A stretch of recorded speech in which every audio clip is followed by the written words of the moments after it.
Good evening, ladies and gentlemen, boys and girls, children of all ages. I'm Jeffrey Daugherty, your friendly neighborhood Christian whistleblower, and this is the regular time for the midweek report with my good friend R. Wayne Steiger. You are used to seeing us every week at this time, and for some reason, I had a brain cramp, and I scheduled the lovely and talented Barbara DeLong to be with me on Wednesday at 9, and I forgot about Wayne and I's regularly scheduled soiree, and Jen Fisher, one of my subscribers, said, well, just make it all three of you and make it a party. And I thought, you know what? That's a great idea. So that's what we're doing. It's a midweek report with Wayne Steiger, as you're used to, and Miss Barbara DeLong. Nice to see you again, Barbara. And good to be here. Let me introduce you to our folks. Barbara DeLong is the creator of one of my favorite toys, the Cosmic Deck of Initiation, and it's really not a toy. It's a wonderful, I think, very, very elegant oracle deck, and Barbara did create that and did illustrate that. And Barbara is an author. She's got her own great radio show, which I've had the privilege of being on, and she, among many other things, is a medium, and that's what we want to talk about for the most part tonight. And Barbara, if you would, right from the beginning, tell folks how they can get in touch with you, get your information, so we don't let that slip by if I should happen to have another brain cramp, which is likely. Sure. The website's real easy. It's www.barbaradelong.com. The YouTube site is Barbara DeLong. And that's really about all you need to know. Just remember my name and you'll be able to find me. So it's just that easy. Yeah, it is that easy. So Barbara, how many years, I mean, you don't have to give us exactly, but how many years have you been involved in this spiritual work? Over 50. Really? Over 50 years? So you started when you were 2 or 3? I was in utero. Just like Wayne and I. It's amazing how that works out. Amazing. Now, define for me, if you would, in your terms, what a medium is and what mediumship is.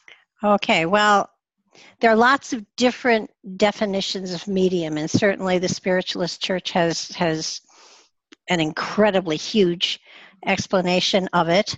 But yes, that book is an amazing book. It is. If you want a history of spiritualism.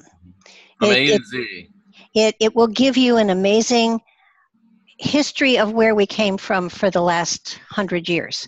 But today, mediumship is a lot different than it was back then. And while I did get training in the Spiritualist Church, it's not my philosophy. It's not what I live by. It's not what I study. It's not how I grow. So you wouldn't consider yourself a spiritualist? No, absolutely not. Okay. Absolutely not. I did for a long time study in the Spiritualist Church for 7 years. I was in their seminary, and I found it constricting, and it was caught up back in the 1800s, and it wasn't allowing me to go in the directions I wanted to go. It was not meant to be a church, but they've created it as a church, and therefore the dogma for me was overwhelming, and I was taking everything a step further. And I would say that I'm more of a student of the cosmos. Did you ever go to Casadega, Barbara? No, I never did. I went there several times, lived right near it. That's a spiritualist encampment. It's actually it's a little city, and it's a city filled with psychics and yes, it is. Fortune tellers, and it's really quite an interesting place. It's just outside of Orlando, Florida. Now, would you consider yourself a theosophist? Probably closer to that, yeah. Okay. And could you explain to folks what that is? I think most people have heard of Madame Blavatsky. Well, yeah, I wouldn't exactly rank me in with her either. I like Nicholas Rorick's philosophies. He and his wife, they did a lot of work. I'm more into a universalist, I think, looking at at our place here, certainly on the earth plane, but realizing that this is only a stopover. This is only a place where we're here for a short period of time. And religions kind of hold people in fear into a very restricted place on the planet at this point in time. And if you say, I'm not sure I believe in your terminology as far as God goes, then people go, oh, stay away. And the reality is, I do believe that there is a universal consciousness, and we are all a part of that, and that we were created in love, and that we were sent out on a journey of discovery, and that's what our spirits are doing and have been doing for eons. But it feels to me as though people on the earth plane at this point in time are confined to the earth plane. It's almost like the earth is in many ways a prison, and they don't allow their consciousnesses to go beyond the planet into the cosmos, into the other realms and other dimensions that are there. And we can do that in consciousness. And as far as mediumship goes, I can see people when they pass over. I can communicate with them. But more than anything else, you come to realize that you have a spirit inside of you as well, and that spirit is powerful, and that spirit is fully developed. And the journey this lifetime is to make a better connection with that spirit. And once you do that, then you have all of the cosmos that you have at your feet. You can pull on the wisdom that came through time. You can pull on Christ consciousness. You can pull on Mary consciousness. You can pull on any level of consciousness you want to and manifest it within your life. But you have to be able to know who you are first, and to identify with that spirit that you carry within. Now, Barbara, did you know a medium named Betty Good? Not personally. Okay, somebody was asking if you knew her, that they remembered her mentioning your name. She did. Is that an honor? I don't know who Betty Good is. I don't know. I hope in a good way. They didn't say about that. Wayne, what's your concept of mediumship, and what questions do you have for Barbara in this regard? Well, Barbara and I have done a couple of shows together, and I was on her radio show on Monday night. So I've gotten to know Barb in a lot of ways, and learned a lot from her. And listen, I cannot help but not think that there is not a bridge between both dimensions, both realities. This, temporal plane that we're on, and then where we go back home to. And I think that people with Barbara's gifting is that they can help us over here understand that there really is something beyond the death experience. Absolutely. And hello to Heidi Vandenberg in the chat room. Hi, Heidi. And she confirms what you just said, Barbara. Now, Barbara, my question is, it seems like you talk to a lot of spirits for a lot of people. Why do you think there's so many spirits hanging around the astral plane and not moving on to another incarnation or another step up this ladder of ascension that many of us, myself included, think exists? Well, I don't think they're hanging around. I think that when someone passes over, they do pass over, but that loved ones can draw them back in for a short period of time. I don't feel that there are. Let me put it this way. I'm sure there are lost souls. In all the work that I've done, I've never met one. Usually if I am doing mediumship, it's because someone is in need of information from their family or reassurance that their family is okay, and those spirits come in and give whatever identifying criteria they need to give to let the person know that they are indeed okay. Interesting. It really surprises me. We've never talked to any lost ones. We'll talk more about that a little bit later. Keep going. I'm sorry. No, I think that they do. We move on. We fly away. We go to another dimension, and in that dimension, we work on incorporating into that into the totality of our spirit the wisdom, the knowledge, the things, the experiences that we have gathered on the earth plane in this particular lifetime. It enhances and gives us greater perception. It gives us greater breadth of knowledge. It gives us greater understanding of the journey that we're on. And usually the spirits are there for, there's no absolute, but average is about 100 years. It takes about that long for the spirit to let go of the density of the human experience that is still connected to it when it crosses over. Right.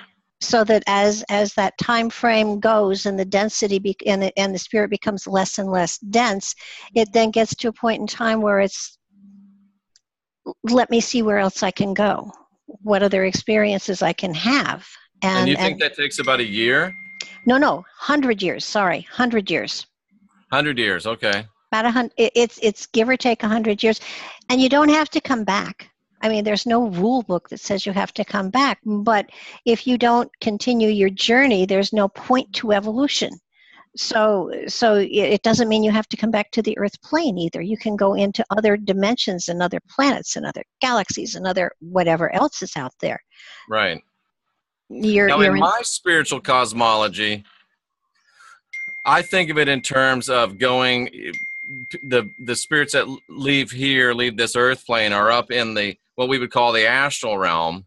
And it's only the ones that for some reason don't go on to their other destinations that you've spoken about that we contact. So that's just my frame of reference, because I deal mainly with spirits that are in peril or in trouble or lost, as the way you put it. But what you're telling me is, even after a spirit goes past what we would call the astral and is into their other place, that we can still call them back even from where they've gone beyond the astral, and they'll come back sometimes and interact with us? Well, it's not calling back. It's connecting to their consciousness.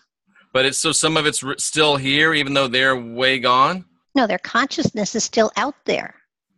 Okay, so we can connect to them beyond our, what we would call the astral realm. Oh yeah. Interesting. Wayne, what do you think about that?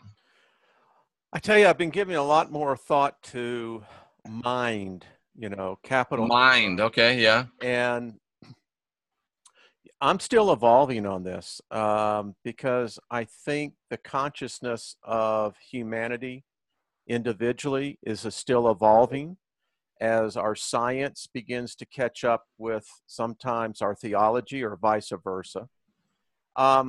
Here's what I'm beginning to think. The spirit is energy. That never goes away. However it was created, whenever it was created, it doesn't go away. I'm becoming more convinced it's the mind that connects us from the spirit to that next experience along whatever journey we're taking. And mind is the expression of the spirit. Otherwise, the spirit wouldn't have a way to express itself. And I've had a somewhat limited view of this. I'm saying, I was thinking our world, the astral realm, and that's the only time we talk to them. And then once they go to where they're going, they don't talk to us anymore. So I have something new to consider, Barbara. Thank you for that. Well, you're actually, you both come from a theological background, and so do I, but not as theological, and in not as. Truth to that. There's some truth to that. Yeah. So you two may be a little more heavy duty than I am. I only served for 5 years in the pulpit, so I'm kind of a not as. You know what that makes you, Barbara? Smarter. Yes, wiser. Could be, but in my personal belief system, at least what's been serving me for the last 25 or 30 years, is that what happens on the earth plane stays on the earth plane. If you're a nasty, so it's just like Vegas. Yes, and so you don't immediately get punished because you did something bad. It was an experience you had to have, and you had it, and it will help to enhance your spirit once you get to the other side. But we've been everything from priest to prophet, and whore to saint. The whole thing. We've done it all. And those are all experiences that add to the richness of the spirit that we carry within. Go ahead. No, here's something I've been thinking about lately. So we talk about punishment, consequences, right, for actions, but I'm beginning now to question, all right, define bad for me. I mean, you can have cultural differences that one culture would say that that's absolutely an abomination, when another would find it an absolute right of very sacred. That's interesting. And, I lived in Vegas for a while, and the joke was, what happens in Vegas stays in Vegas, but also stays on your record. And I think that there are things as well spiritually as a being that stay on your record, and probably some things that are more culture related that maybe don't have quite the karmic consequences. So it's a very what is bad? I mean, that's what I don't. I think bad is probably a human concept or a human construct. What is good? What is bad? What is right? What is wrong? What's black? What's white? I think that those things are of necessity probably culturally defined. What would you say, Barbara? I totally agree with you. I feel that if you take our belief systems, any of them, and put them in another dimension, in another universe, they won't know what you're talking about. They aren't, those structures, the dogmas that most people live by are man-made. Right. We created them. I think of Heidi and doing the Vedic astrology and the Vedic life coach. I mean, there's a lot of things in India that we would be totally aghast about. That's horribly wrong. That to them is, hey, that's just the way it is, and it's not even questioned. So it really, right and wrong are, I think, predominantly, if not exclusively, culturally defined. I would agree with you on that. And it's relative. It's also relative to the level of consciousness of the person experiencing it. What do you mean by that? I mean that if someone has grown up in that you have to kill in order to survive, then killing is not bad. It's survival. Right. But if you're in a culture where killing is not a really good idea, then it's a bad thing and against the law. But even in our culture today, we have a dichotomy on killing, because we say individually that if I take a life in an act of passion, an act of aggression, or even in some cases self-defense, that is punishable. However, I will recruit my youth and I will train them that they need to kill, which is necessary for our society to continue to maintain where it's at. And if you look at it from a theological, that's why, I have such a problem now in particularly the Judeo Christianity perspective. We have the 10 Commandments, and one says that thou shalt not kill, only when it's not convenient for the particular cause of power. So how do you deal with that in the afterlife? Good point. Well, in the afterlife doesn't have those rules. See, that's what I'm coming down to, And Barbara, would you agree that there's no cause and effect in the afterlife? Yes, the afterlife is merely sort of, I call it the green room. And I think it's because there's no time. In order to have cause and effect, you have to have time. Sure, and not only that, but it's really a transfer station. Mm-hmm. It's not a place where there is judgment or punishment. There is none. Your spirit Which is why I don't think it's a great idea to take a lot of advice from astral entities, because they don't live in the same world. And I'm serious. How many people out there are taking advice from astral entities, spirit guides and ascended masters and all of this stuff? They don't live in the same world you do. They're not subject to the same rules and laws that you are. So what may be a really great and sound advice in the astral realm could be disastrous here on the earth plane. So consider that. Well, yeah, to that point, I don't believe there is such a thing as guardian angels and masters and ascended masters. Well, we are singing from the same sheet of music there, Barbara. Okay, I truly believe that our consciousness, the spirit that we've got inside of us, is a master. We wouldn't be here if we didn't have that riding along with us. And quite often, people are insecure about listening to that whisper within. So they will either project holographically an image of a saint or a master or whatever, and their spirit will speak through that particular image. And you know, it's really, you're talking to yourself. When you're praying to God, you're praying to yourself. You're talking to yourself. That's so good. I've been trying to explain that to people, and I haven't been able to do it as elegantly as you just did. Who do we pray to? Who do we worship? Who do we get guidance from? Everybody wants an angel, a God. You know, it's you. It's your higher self. And if you're not comfortable yet praying or following the guidance of your higher self, which is, in my opinion, an Elohim, God, you're a baby God, and you can reach to your divinity, then maybe it's okay to externalize that in the form of some type of a, like you said, Barbara, a hologram that you can feel more comfortable accessing. But realize it is your higher self. It is you, and that's who you pray to. That's who you worship, and that's who's ultimately going to save you. Nobody's coming back to save you. No. It's you, me, myself, and I. That's the real Trinity. Patrick used to say, and I don't know where it came from, I don't think it was his. Patrick. Yeah, he used to say, we are who we've been waiting for. I say that all the time. I finally found the one, and I'm him. Oh. And this is one of the books that Patrick wrote, The Real Apocrypha. I keep telling Wayne that'd be a good one for him, Patrick Cook. And I have another one here of his as well, The Greatest Deception About UFOs in the Bible. That's a good book. It is a good book.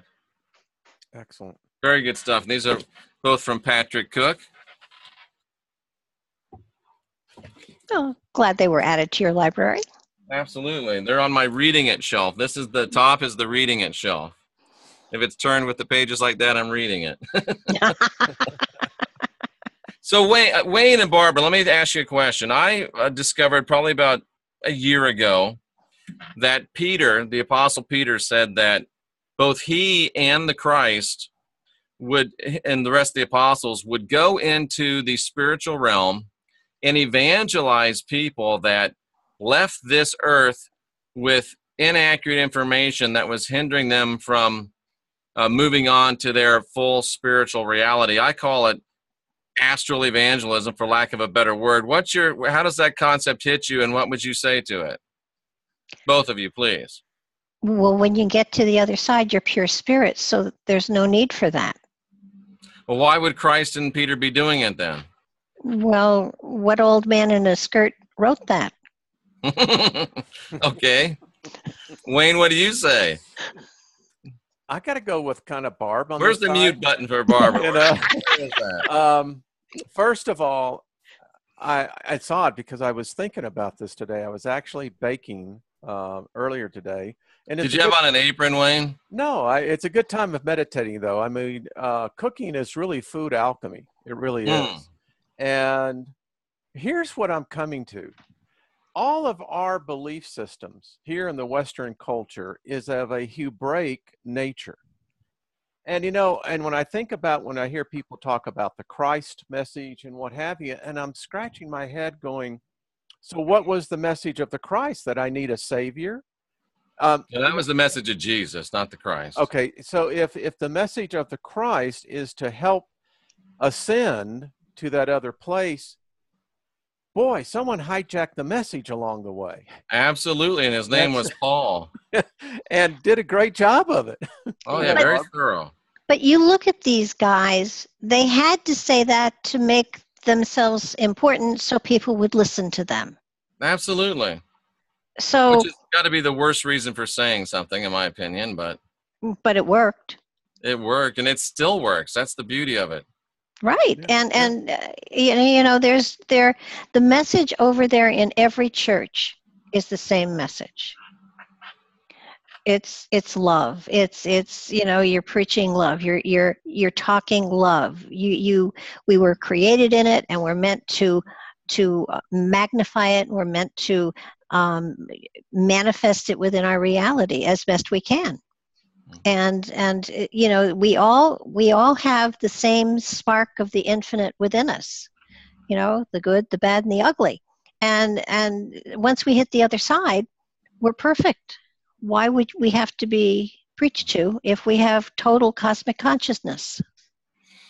Well, unlike you, I've run into a lot of souls that are lost and sometimes even trapped. So we'll have to debate that one out. But Barb, when someone talks to you and asks for your help as a medium, how does that process look? Usually they have just lost somebody that they care for, and I usually will sit and talk with them about it, and not always, but usually I can get a hold of that spirit. I can get a link to it. I think one thing How do you do that? It just happens. You just meditate or put your intention on it? No, I think I think that's a good point to make here. I don't do anything out of the ordinary. Everybody can do what I do. Everyone. And basically, I trust that I will get a feeling, I will get information, and I will be able to give it to that person. And but it comes naturally. Intuition, mediumship, astral travel, all of this stuff comes naturally to us. It's just that we're taught that it's not possible, so we begin to believe it, and then we don't even seek it out. It doesn't need to be meditated on. It doesn't need to be prayed upon. It doesn't need to be protected. It's a natural tool that we all have, and if you become familiar with it, if you begin to trust that silent whisper that you hear every now and then and pay attention to it, you do make that connection to your higher consciousness. And when you do that, anything is possible. Absolutely. And a good question before I forget it. Are you able to talk to a person who has passed and already reincarnated? You can hit their, yes, you can get out, you can link to their consciousness as they were before they reincarnated. But you're not talking to the person that is actually reincarnated. No, because that spirit is taken on another personality. It has become another energy, and therefore it wouldn't have any relevance to that the past life. So there's an energetic residue even after you reincarnate. Yeah, and basically what you're doing, and I think the one thing that people should understand is I had somebody say to me, he gave me the name of a man, and he said, I want to connect to him. It's somebody that he was studying, and I said, I don't have any connection to him. And he said, well, can't you just tune into him? And I said, no, I don't have a connection. I don't have a map to follow to get to him. You never met him. You never spoke to him. You never touched him. And I could go through his energy to get to that person if he had met them. He didn't have to, it didn't have to be a long, lengthy anything, but he had to have that connection. And if they don't have the connection, you can't tune into them. So do you mean to say that you can't unilaterally connect with whoever you want? Do you have to have a connection with a person in front of you to that person you're reaching? That's the way it works for me. Interesting. Yeah. Wayne, you're quiet down there.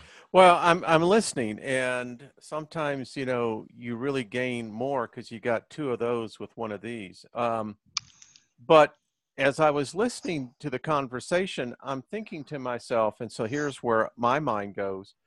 If extraterrestrial life, in fact, exists within the universe, which I do believe it does, I wonder if they're held to the same constraints or it's the same construct that we are, in the fact that they view death in the same manner that we do, that they anticipate that there is life beyond that, of which I tend to think that it's universal, maybe not the customs or the way that we define that, but I think it's the same thing.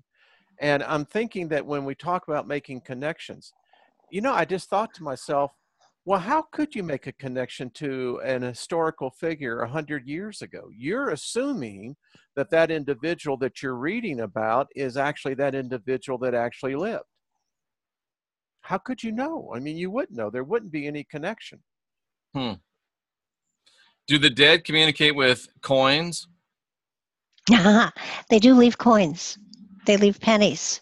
Someone was asking here in the chat room if you believe they communicate with coins. Absolutely. Wish it was silver dollars, but it's usually pennies. This lady was talking about Uh, dimes, or this person I think was talking about dimes. They have been known to do all denominations. I got pennies. When Patrick passed away 2 days later, I was changing the bed and I had everything stripped off. And when I went to put everything back on, there were 3 pennies right on the side of the bed that he slept in. Interesting. And I don't sleep with money. Yeah, I wouldn't either. And if I did, it wouldn't be pennies. I was going to say. Exactly. Not pennies, no. Many years ago, when I was still a silly Pentecostal evangelist, I used to go to this gathering over in Germany, in a place called Berchtesgaden, Germany, and that's horribly pronounced. It was a place where it was Hitler's Berghof, and he was there all the time. He that was one of his regular hangouts. They built it for him. And when we were down in the bottoms of it, there's what would you say, tunnels, his private area.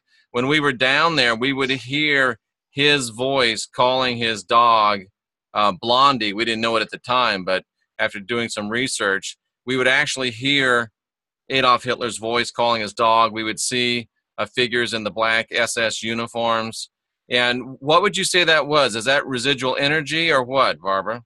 I would say that's probably a time loop. It's something that happens over and over and over again. It was imprinted in time. There was probably a great deal of energy around that. You have to spit on it, though, rocker chick. We're talking about pennies still. Oh, okay. You said find a penny, pick it up all day long, you have good luck, but you got to spit on it. The reason why I think, Barb, that residual energy sticks around in those situations. Time loop. You think about it. There was a condensed 4 to 7 years that literally each day tens of thousands of souls were being pushed out, and many times in very traumatic ways that although they make that transition, that energy is still going to be left behind. And I think in this case, when you've built a sacrificial altar and you've put over 25 million people, and that's how many people were killed in World War II, that's going to have an impact on the timeline. Well, there is one other explanation.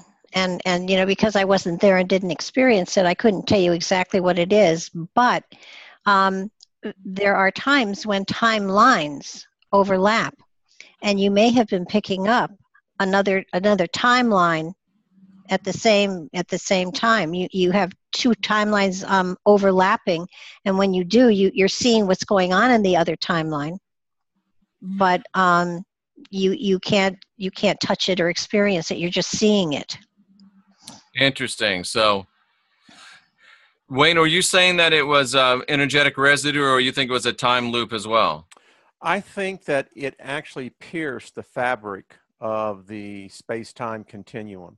When we have dramatic events that humanity does to itself, that's a release of a lot of energy, and that energy has to go somewhere. Interesting. And it's no different than, let's say, that the gamma ray that hit the Earth in 2008. That gamma ray was 7 billion years old, but the energy impulse was still alive and still traveling at the speed of light. So to me, that seems very normal. And then when you begin to think about the ley lines of the Earth itself, and you begin to plug into these electromagnetic connections, that ethereal energy is going to stay there and it's going to resonate.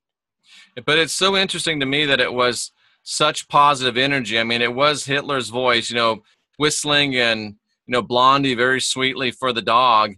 And when it was me and a couple buddies of mine, when we would see the SS officers, they were laughing and, drinking a beer or doing some shots. So, but that was positive love. Yeah. But that was love. That's true. It was love. So even Nazis had love or felt love. Yes, even Nazis had love, yes. Even, think about that, folks.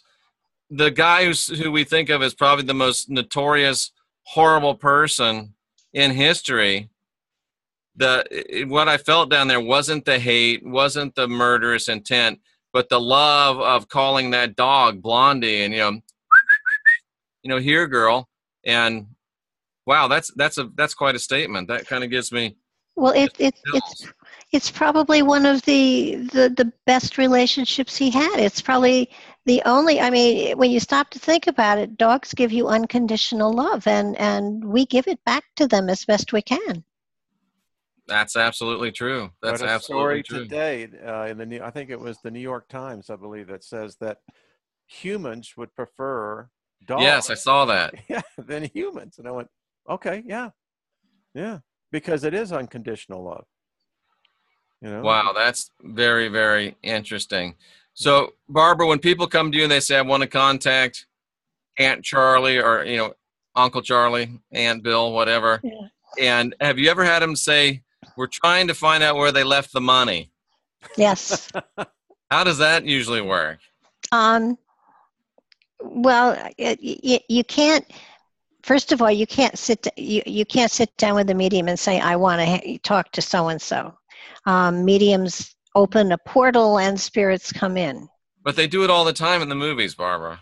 Yes, but they're lying in the movies. oh my God. Just doesn't happen that way. Shocked. But I'll retell the story. Wayne's already heard it. I was doing a spirit circle, and I had a spirit there, and the spirit fell between two women, and I kept saying, I kept describing the spirit, and I said, it's for one of the two of you, and I just can't tell. And they looked at each other, and they finally said, that's Dad. And so, it was their father who had recently passed, and he was very angry, and it's probably one of the few times I've experienced a spirit coming through really angry, and he was cursing up a storm at the two girls. And he knew he was going to pass. He had laid his clothes out that he wanted to be buried in, and the suit he had laid out was a good suit. But they chose to give the suit away to somebody else who could use it, and they buried him in an old suit that had been hanging in the closet. And he was furious because he hadn't been buried in the clothes he wanted to meet his maker in, and all of all of that stuff. And finally he looked at them and said, you've been looking for the key to the safety deposit box, haven't you? They said, yes, Dad. Where is it? Where is it? He said, it's with me. You buried it with me. Wow. And they exhumed the body and got the key. That cost them a little bit of money. It cost a lot of money. Yeah. However, the safety deposit box took care of it. There was a lot of money in it. Interesting. What do you think about Madame Blavatsky? Well, aside from being slightly crazy with her monkey and all, she was ahead of her time. She really, Definitely. she really, from her perspective, she went eons and eons and eons. I think that her work is amazing. I think she was a little bit crazy, but taking that into consideration, she's worth a read for sure. But you don't have to be crazy to do this type of work, Barbara, but it helps. It helps a lot. It does. It helps a lot. Wayne, do you have any thoughts on Madame Blavatsky? I like her works. I do. I do as well. I think that in the quest for knowledge, we're all trying to figure out the story. Thank you, Michelle. The thing that I find is every time I open my mind up to a new point of view, that requires you to think deep. You can't take it on the surface because it just goes right over your head. That tells me there's some substance there that needs to be meditated upon. So I like her works, and I'm adding it to the mix. She makes you think. She does. She does. Absolutely.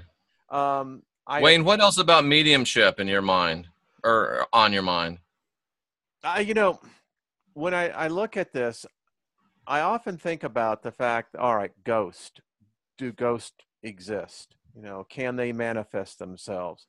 And the more and more I think about it is that I think the vast majority of us are going to be glad that we can get the hell out of here,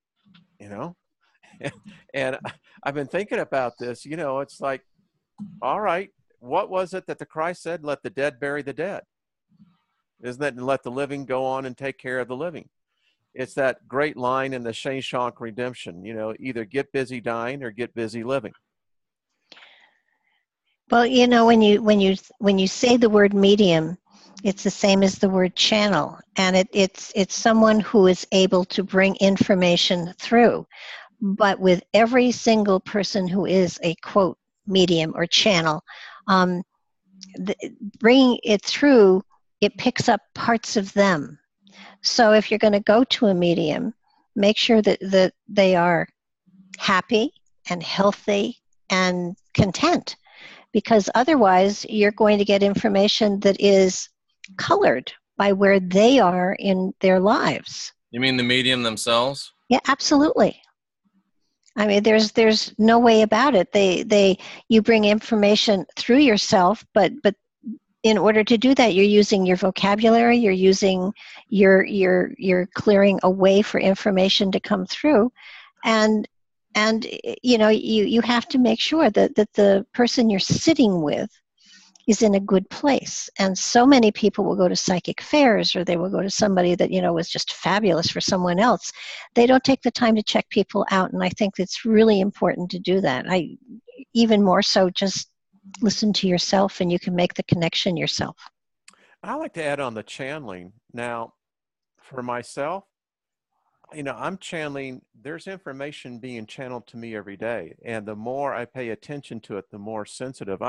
I have legal pads that now fill boxes full of the information that is coming. I can't write sometimes fast enough, which tells me that, yeah, I think that we all have that ability to a degree, or maybe it's a natural flow. We just have been taught, like you said earlier, Barbara, we shut it off at a very early age because we're told to.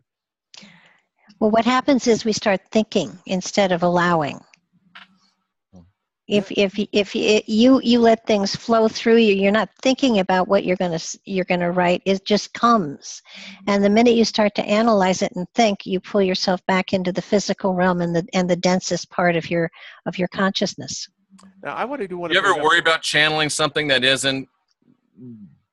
Ideal for you? Me? But either of you? No. If I am in that energetic, I know that whatever I bring through is going to have relevance.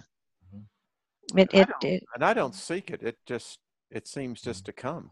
Yeah. So you don't worry about it being like, I think sometimes in my mind, automatic writing, is that a possession of something else taking hold of you, and you're just like this? And are you comfortable being just this in the hands of whomever or whatever is dictating? Well, I'll tell you something, Jeff. If something else takes over, it's your ego. Okay. More likely than a spirit.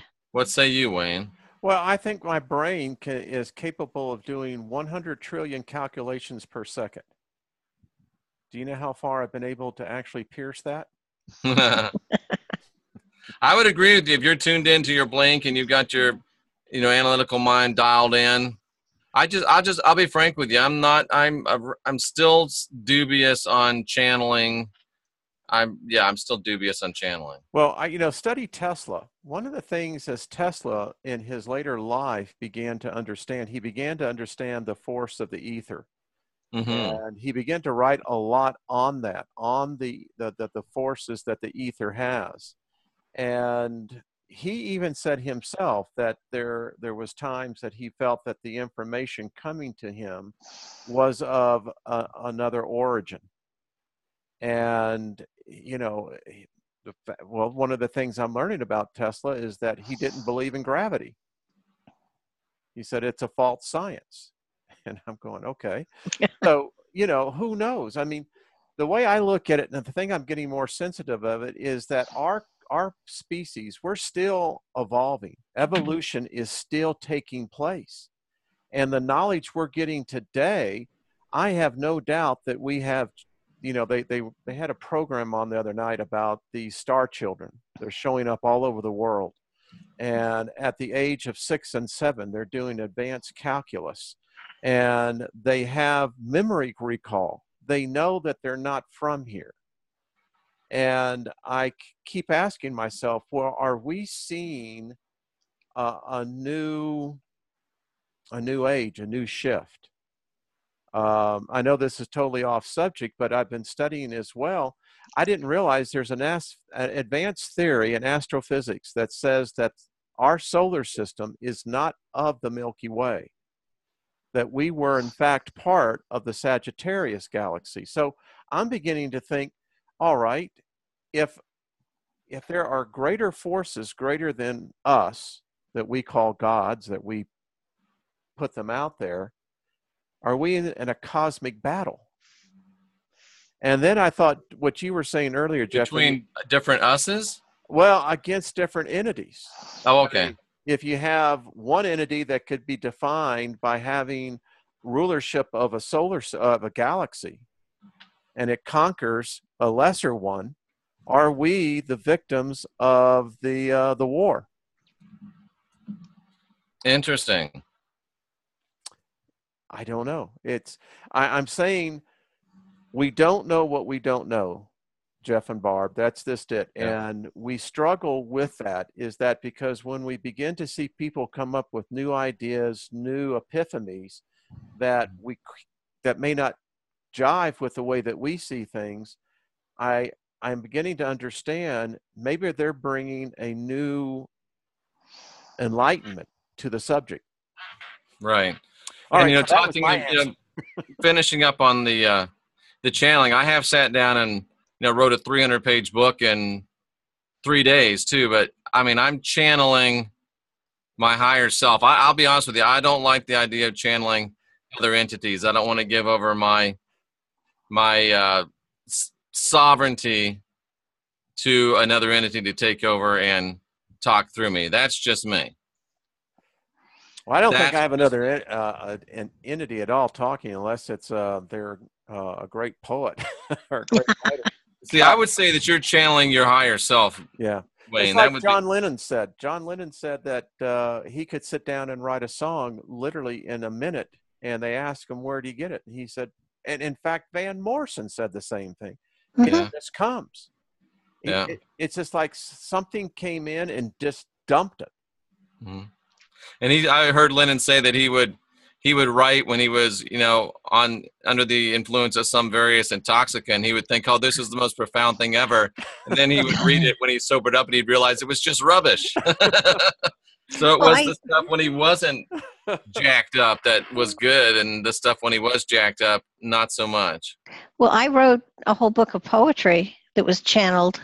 I can't write poetry, like in the here and the now. I mean, I even have trouble with there was an old lady from wherever. I mean, I just don't do poetry. But all of that poetry came through when I was doing channeling for other people, and so it got slammed together. Interesting. Well, there is that theory that says that knowledge, the cosmic knowledge, is stored in waveforms, energy, light, whatever, that it doesn't go away. It's just that we haven't attuned our spirits to be able to attune to that knowledge. I totally agree with that. We are our own hall of records. We carry the wisdom of everything. Yes. You guys just got me Wayne's started. pointing his pen. All right. Well, think about it. Is that good? As we've cracked the human genome, what we're finding out is that as we continue to get down into the cellular level, that when we first cracked the human genome, we realized that within each cell was over, I think they said, 100,000 Library of Congresses. Oh, wow. That's what's stored in the cell. Now they're doing the next level, mitochondrial DNA analysis, and what they're finding is even yet more information stored even at the smaller level. So, Barbara, you just said that we are our own vault of records. Yes. Why would we, each one of us individually, contain information that if we had the ability to mentally link to would make us freaking gods? We are gods. See, that's my point. Well, each of us has different experiences throughout all of time. So that while we can link to cosmic everything, we carry our own hall of records with us constantly. And a fun piece of trivia, we have 46 chromosomes. An elephant has 56. And there's a fern and the woolly mammoth had 58. And the hermit crab has 254 chromosomes. So when you stop to think on the evolutionary scale, yeah, a sweet potato has 48 chromosomes. So that the chromosomes are the building blocks to recreate ourselves, right? So a hermit crab is more complex than a human being. Food for thought. That is food for thought. Exactly. The things that make you go, Barbara, I've been asked a couple times in the chat room, what's the best way for a beginner to start using these? Probably getting to know the cards, and first of all, an understanding that there were, different levels of consciousness that made up each set of 11, and then the astrological size. The deck of cards symbolizes the journey of the spirit through a lifetime. Were the cards channeled, Barbara? Totally. Oh no. Totally. I have absolutely no art training. Wow. None.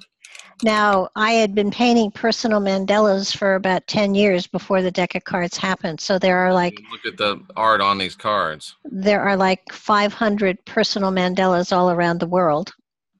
And then the cards happened. And then I stopped painting. Really? Yeah. Huh. Very, very interesting. So get to know the cards. I have to ask you this, Barbara. And every time I read this, I say to myself, I'm going to ask her, and I always forget. Why isn't it in alphabetical order, the cards? Because they were created in a specific order. Oh, it drives me up a tree, Barbara. I'm like, why couldn't she just put it in alphabetical order? I got to read through the whole book every time to find every card. Why can't she just make it alphabetical? Sorry. Why don't you get some stickums, and then you can hit each different level, and then you know which category to go to. They were created. The first 11 cards have to do with the physicality. The second 11 have to do with the laws that govern us, and the third 11 have to do with the spiritual laws that are constantly in motion within our lives. And then. Gotcha. Then you got the astrological, and then you got what I call the wild cards, because I threw them in. That would be like the guardian angel cards and... Yeah, unity, duality, trinity, the guardian angel cards and miracle, and then the threshold card. And Trinity doesn't mean what you think it means, so don't get spun out on that. So you would say read the instructions, and that's probably the hardest thing for a man to say, for a man to do is read the instructions. Well, but I read the instructions, and they're quite intuitive once you read the instructions. Yeah, it helps. And the layout, the big layout, the 36 card layout gives you the 12 months of the year.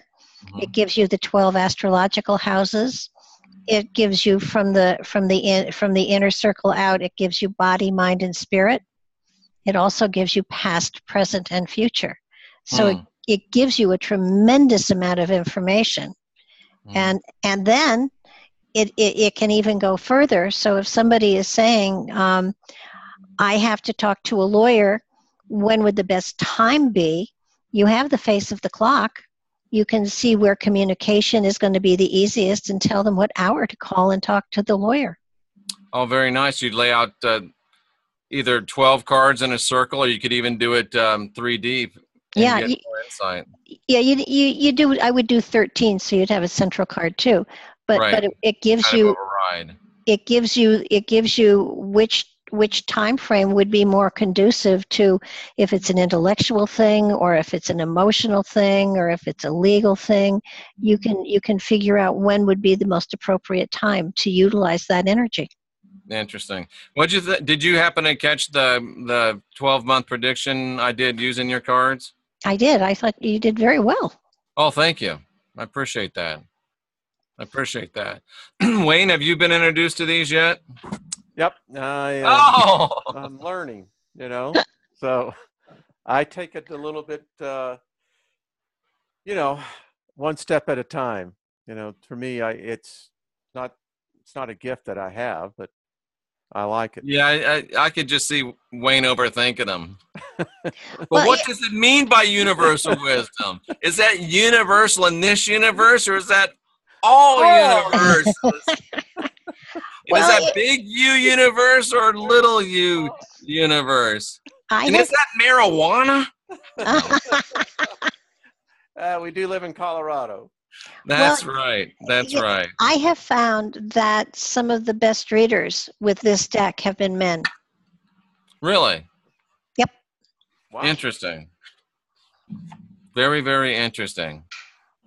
I mean, a lot of women use it, and it is an oracle deck. It's not tarot. It has nothing to do with tarot, except tarot means card. So in that essence, it is tarot. But it is meant to give you information on your own process, on what's going on in your own life, and it's not meant to be used, as it's not something you use casually. It will give you philosophy. It will not it'll give you wisdom. It won't tell you what to do with your life, but it'll help you to understand where you are and where you're going. And it really does. And I have to tell you, I just got a real nice gift. I want to say thank you very much to Monica. Thank you very much.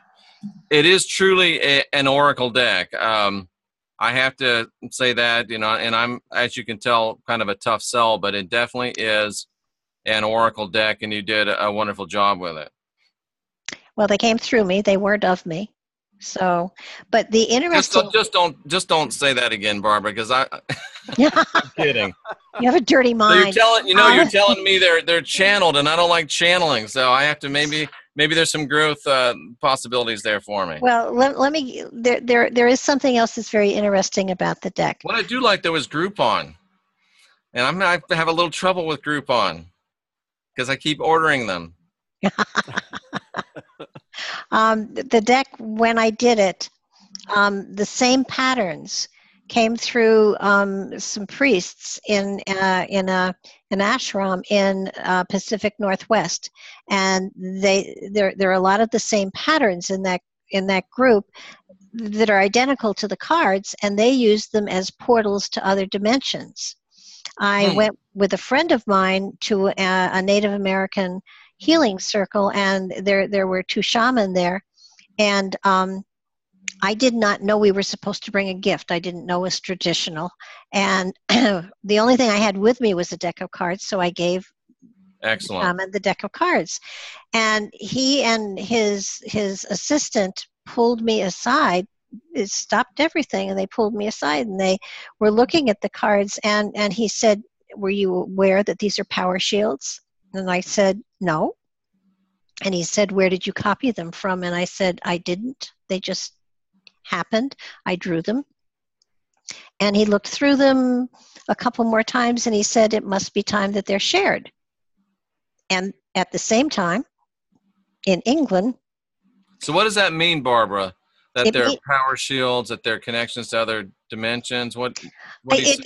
It basically is saying that these same patterns have come through at the same time frame in many different forms. They are many, and the other place that you'll notice them is in the crop circles that started to be publicized. I noticed that. I did notice that when I read them. And they are also, which I didn't know, a lot of them sacred geometry. So that the patterns seem to have come through in a lot of different places. That's when the Sacred Geometry book came out, after the deck was published, I might add, and so that the patterns have meaning above and beyond what meaning I put into them. They have a life of their own, and that's why I think the cards are becoming more and more popular now. I told the publisher when they were published in '91 that they were sleepers, that it wasn't time for them. And, he just looked at me. And then after 20 years, he stopped publishing them. And I got the copyright back. And now they're very popular. Nice. Very nice. I had a lot of people say to me, "Hey, Jeff, I bought those cards. I should have worked out a deal with you." I'm just kidding. The more the merrier for you. Wayne, final thoughts? No, listen, I think we're in an age it's a new age of awareness. We have talked about before the golden age, the dark ages. As I see it now, there is a stirring, I think, that's taking place in the consciousness of humanity. I think this is a stirring that has been long overdue. And we're seeing the result of that. We're seeing the result of conversations like we had here tonight. What Barbara has done, what she brought to the consciousness of humanity. I'm not done. That's my point. Oh, okay. You used the past tense, Wayne. She didn't like that at all. She jumped right on it. I'm talking about the cards. Okay. Yeah. We're not writing the obits yet. As Doc Holliday said, nonsense. I'm in my prime. But we really are. I really do believe that Thank you, Linda. We're seeing a greater of awareness, and I'm seeing it coming from all different directions. Whether you're seeing it from those of the religious sector, whether you're seeing those from more of a neutral perspective, scientific, everyone is realizing that maybe we don't have all the answers. That instead of opposing, I think we're asking. And Barbara, as you said, when you did the cards in 1991, they were a sleeper. They were meant for a particular time, and it appears that that time is now. I mean, even right within our little circle that we have, you got Heidi Vandenberg doing, the Vedic life coaching, which many people are finding, very, very profound. Barbara and, the cosmic deck of initiation, which people are finding very, very profound. And then there's just babblers and scribblers like Wayne and I, but we're all helping out, and it's all coming into a great synergy. And, like, Rex, another babbler, and we're trying to all babble as good as he babbles. So it's nice to see this synergy coming together, and there's no competition. And I look at Overwatch channel with Dan, who's also, I think, kind of coming into our orbit, and there's a lot of good stuff out there. And it's nice when you have cooperation and not competition. I remember there's a couple of things that Jimmy Swaggart said to me that were profound, and one of them was, there's two ways to have the biggest church in town. One is to build up a church that it serves more people and more people come to it. The other way is to tear down everybody else's church so yours is the only one left standing. And we don't have much of that latter motivation within our group, and I sure hope that continues. Well, I was asked, I got 3 requests from the show that I did last night, the Death Factor, and people they said that they'd like to see you, Heidi, Barb, myself, and even bringing in Rex in on the conversation and discuss what really is that death preparation.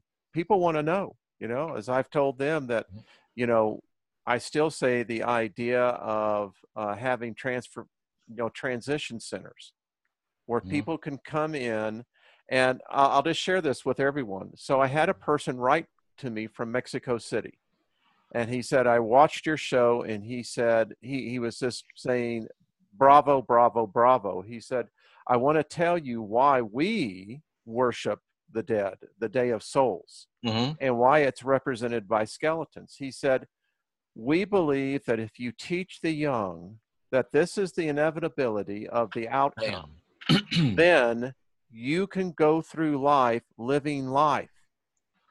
And he says, death becomes a friend, not an opponent. That's awesome. And we are doing an event here in Clearwater, Florida. I will have the date narrowed down tomorrow. I'm trying to get some input from Heidi and a few other people that have talked about coming down for it. And it is going to be loosely called What to Do When You're Dead, understanding the understanding death and navigating the death plane afterwards. Probably do a session in the morning, have a lunch, and do in the morning session, and then one in the afternoon. So we will be doing that later this month, early December. I'll have that date narrowed down this week, and hopefully that's maybe just the first of many around the country, Wayne. I think the time has come. I really do. I think people want to know. I like the idea that death is not an enemy. It's a friend. I mean, go ahead, Barb. Barbara, Well, please. it's someplace in the Bible, and I'm trying to remember if it's Psalms or Proverbs, and I think it's chapter 20, where it describes death, and it talks about how you're born and you struggle for 50 or 60 years, and more if you're lucky, and then you toil, and then you die, and then the next line is, and then you fly away. Yeah. And to me, it's important for people to understand that you do fly away. You truly do. You fly away. You leave the body behind, and you move on to a new beginning. And the Chinese have it right. They dress in black when a baby is born, and they're very mournful. And they dress in white at funerals because they're celebrating, because the life is over and they've gone on to another dimension. I've read that the moment of death, that when we hit that threshold, it's totally orgasmic. It's and how it was described, the way it was written, is that every cell, every nerve expends that energy, and it's such a rush coming into the spirit and the soul that just is what sends us off. Well, I mean, to your point, the death erection is a noted reality. It happens. It happens. And but even more profound, Barbara, in I thought that was pretty profound, though. in one of the Star Trek movies, I just Jean-Luc Picard. He's no Captain Kirk, but no, he's not. Jean-Luc Picard says that it was the one, but Captain Kirk was in the movie. It was the Star Trek Generations. Yeah. And Sarek, the villain, had told him. Maybe his name wasn't Sarek. Anyway. It was he told him that McDowell. The guy that Malcolm McDowell played. Yeah. Malcolm McDowell had told him that time was a predator. Yes. Sneaking up on you, and it was going to catch you and kill you. And then at the end of the movie, Picard says, someone once told me time is a predator, but I now know that time is more like a friend, come alongside to help and guide you along the journey. And I think that's a great way to look at it, and I think it's an accurate way to look at it. And even though Picard said it, it's still true. Well, he did conquer the Borg, so he did conquer the Borg. Of course, it would only taken Kirk half the time, and of course, less resources. But it brings to that whole point that I think that if we could, as a culture, and this is just me speaking, that if we could just get the fear out of the portion of this and say, all right, this is how it goes, I think you would live life. I'm telling you, I really do believe it would be even more intense. Absolutely. And as spiritual people, we are incredibly hypocritical. We teach that this is not us. We teach that we're really spiritual. We teach that this is just something that's, temporary. And yet, nobody is teaching how to deal with death and how to navigate the after-death landscape, or very, very few. No. Final thoughts from you, Barbara, please.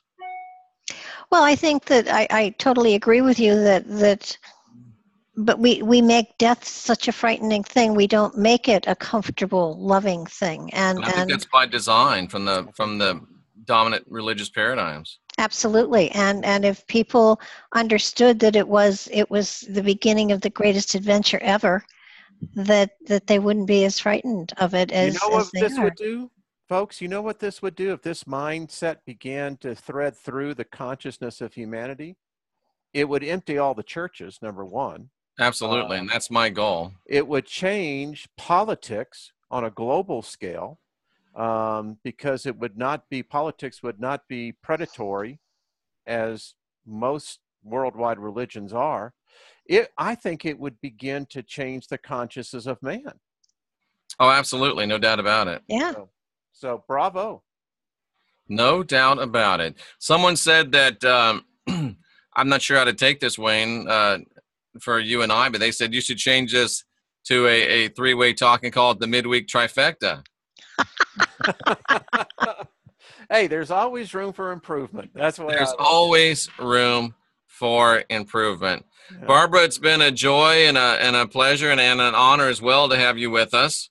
Thank you so much. It's been a lot of fun. I enjoy both of you. Thank you for sharing your information on and your ideas on mediumship and also on the great cosmic deck of initiation that you created. You're so welcome. Wayne, thank you very much. And Wayne, as always, always thank fun. you so Thank much you, for being Barb. Thank you for coming on. My pleasure. So one more time, Barb, your contact information, please. The website's www.barbaradelong.com, and the YouTube channel is Barbara DeLong. And R. Wayne Steiger, how do folks contact you? R. Wayne Steiger, come on over on the YouTube channel. Absolutely. Always a lively conversation, guarantee it. And you know how to contact me because you're already here. And we appreciate you being here for the Midweek Report. Wayne and I are back on Sunday with Not Your Normal Sunday Morning Show at 9 a.m. You can find Barbara on what radio platform carries your shows, Barbara? Freedomslips.com. Freedomslips.com. And you also have a blog talk show as well, right? I do. Excellent. Excellent. So for our special guest, Barbara DeLong, and for my good friend, R. Wayne Steiger, I'm Jeffrey Daugherty, your friendly neighborhood Christian whistleblower, thanking all of you for being here and saluting you for being here, seeking truth. And until the next time, please stay fearless, my friends, and unindoctrinate yourselves. Good night. Good night.